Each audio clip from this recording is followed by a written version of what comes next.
मैं हूं जाहिद चौधरी और आज शोबा तिब में होने वाली एक बड़ी तहकीक के ऊपर बात करेंगे कि थैलेसीमिया के मर्ज़ का इलाज दरियाफ्त कर लिया गया। अब थैलेसीमिया का शिकार जो मरीज़ बच्चे हैं उनको बार बार खून लगाने से निजात मिल सकेगी, बार बार खून नहीं लगवाना पड़ेगा। ये तहकीक अमेरिका यूरोप में नहीं बल्कि पाकिस्तान में यूनिवर्सिटी ऑफ हेल्थ साइंसेज़ के मुहक्किकीन की जानिब से की गई है। यूनिवर्सिटी ऑफ हेल्थ साइंसेज़ का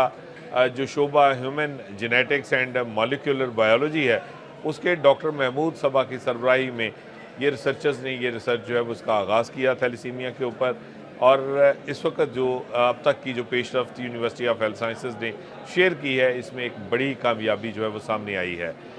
थैलेसीमिया एक ऐसा आर्जा है जिसमें दुनिया भर में 60,000 से ज़ायद हर साल बच्चे जो हैं वो पैदा होते हैं, जिसके साथ और पाकिस्तान में भी हज़ारों की तादाद में जो बच्चे हैं वो थैलेसीमिया मेजर या माइनर आर्जा में मुब्तला होते हैं। 1 लाख अफराद इस वक्त तक पाकिस्तान में थैलेसीमिया मेजर के शिकार हैं, जिनको जो है वो ना सिर्फ नशो नुमा की कमी, हड्डियों की कमज़ोरी, इसके साथ साथ खून बार बार लगवाना पड़ता है, उनको हीमोग्लोबिन जो है वो उसकी कमी का सामना है। इसके साथ उनको जो बार बार खून लगवाने की वजह से जिस्म में आयरन की मकदार बढ़ जाती है, उसके लिए अद्वियात देनी पड़ती हैं। दीगर जो अवारज लाहक होते हैं, जो इम्यूनिटी उनकी कंप्रोमाइज़ है, उसके लिए जो है वो ट्रीटमेंट देना पड़ रहा है। ये तमाम इलाज है जिसका थैलेसीमिया में मुब्तला जो बच्चे हैं, जो अफराद हैं, उनको जो है वो इसका सामना है। बहुत ही एक दगरगूं और मुश्किल ज़िंदगी से वो दो चार हैं। इस हवाले से यूनिवर्सिटी ऑफ हेल्थ साइंसेज़ के शोबे जो human genetics and molecular biology है उसने जो अब तक तहकीक की है उसके तहत जो है वो जो थैलेसीमिया का आर्जा लाहक होने की जो वजह बनता है, जो है वो जीन, उसमें जो है वो ये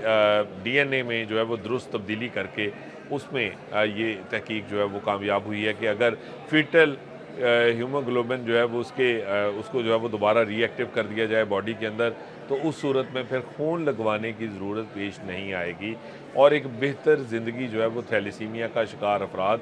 गुजार सकते हैं। क्योंकि सबसे बड़ा जो मसला है थैलेसीमिया के शिकार मरीज़ों में, उनको बार बार खून लगवाना, जो कि बहुत ही अज़ियतनाक भी है, उनके लिए मुश्किल है और उससे जो है वो उनको मज़ीद दीगर मसाइल और कॉम्प्लिकेशंस का सामना करना पड़ता है, जिससे इस तहकीक के बाद अब ये हौसला अफजा जो नताइज जिसके सामने आए हैं, यूनिवर्सिटी ऑफ हेल्थ साइंसेज़ के मुहक्किकीन का कहना है कि इससे अब ये मुमकिन हो पाएगा कि आगे चल कर कि थैलेसीमिया के जो शिकार मरीज़ हैं उनको बार बार खून लगवाने से छुटकारा मिल सकेगा और काफ़ी हद तक जो है वो मर्ज़ की जो शिद्दत है उस पर भी काबू पाया जा सकेगा, उसकी शिद्दत कम हो जाएगी और एक नॉर्मल हेल्दी लाइफ जो है वो थैलेसीमिक जो पेशेंट्स हैं वो गुजार सकेंगे। ये वो तहकीक है यूनिवर्सिटी ऑफ हेल्थ साइंसेज की जानिब से जो है वो की गई। एक अरसे से जो है वो इसके ऊपर काम किया जा रहा था डॉक्टर महमूद सबा की सरबराही में, और अब यूनिवर्सिटी ऑफ हेल्थ साइंसेज के जो मुहक्किकीन हैं वो इस कामयाबी को हासिल करने में जो है वो उनको जो है वो पेशरफ सामने आई है, जिसके तहत थैलेसीमिया का ये इलाज अब दरियाफ्त किया गया है कि किस तरह जो जीन मॉडिफिकेशन है वो करके ना सिर्फ जो है वो हीमोग्लोबिन की जो कमी है उसको दूर किया जाएगा, जो ब्लड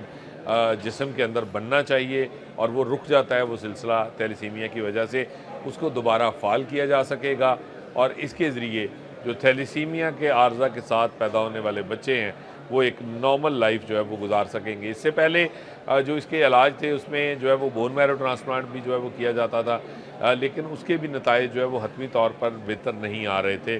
जितना भी ट्रीटमेंट अब तक था वो किसी हद तक जो है वो एक जो ज़िंदगी है उसको रवां दवां रखने के लिए जो है वो कोशिश की जाती थी कि वो ट्रीटमेंट जो है वो अवेलेबल हो,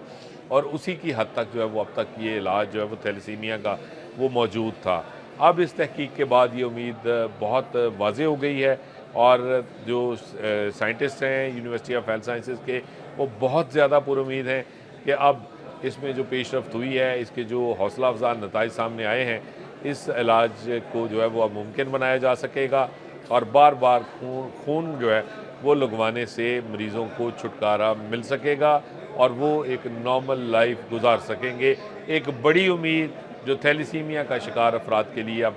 यूनिवर्सिटी ऑफ हेल्थ साइंसेज़ की काविशों से, उसके साइंटिस्ट की मेहनत से जो है वो सामने आई है। इसके साथ ही अब तक के लिए इतना ही। इजाज़त दीजिए, अल्लाह निगहबान।